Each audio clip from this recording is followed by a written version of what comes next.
સૌથી મોટો સવાલ તો એ છે કે લોકશાહીમાં લોકોને પોતાના પ્રતિનિધિ ચૂંટવાનો અધિકાર છે. આ ભારતીય જનતા પાર્ટીની સરકારે આજે જે જાહેરાતો થઈ છે એ મોટાભાગની નગરપાલિકાઓ અને મહાનગરપાલિકા અને બીજી ચૂંટણીઓ જે આજે જાહેર થઈ છે એ 19 ફેબ્રુઆરી 2018માં યોજાઈ હતી. એટલે કે એમની મુદત ફેબ્રુઆરી 2023માં પૂરી થઈ ગઈ. 2 વર્ષ સુધી ચૂંટણીઓ ન યોજી વહીવટદારો મૂક્યા. શેના માટે વહીવટદારો મૂક્યા હતા? વહીવટ કરી, ભ્રષ્ટાચાર કરી અને ભાજપને ફાયદો કરાવવા માટે.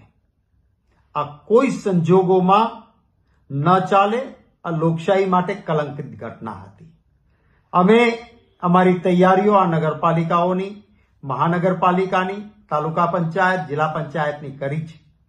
મને વિશ્વાસ છે લોકોના આશીર્વાદ, પ્રેમ અને મતોથી કોંગ્રેસ પક્ષ મજબૂતી સાથે આ ચૂંટણીઓમાં સારા પરિણામો